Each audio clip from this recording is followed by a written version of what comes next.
Hi, welcome back to another episode of What's Cooking. My name's Emily, and today I will be making French bread pizza.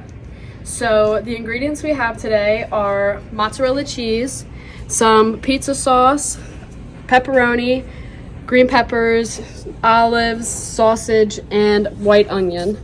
And we're gonna start out, and we also have French bread. And we're just gonna take one piece, and then we're gonna put a little bit of Marinara sauce on it, and then some mozzarella.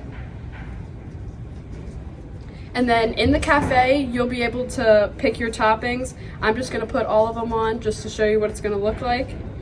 And then we'll go stick this in the oven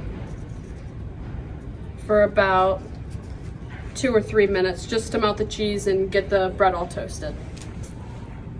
Okay, now that our French bread pizza is out of the oven, we'll just place it on the plate, throw a little parsley on top,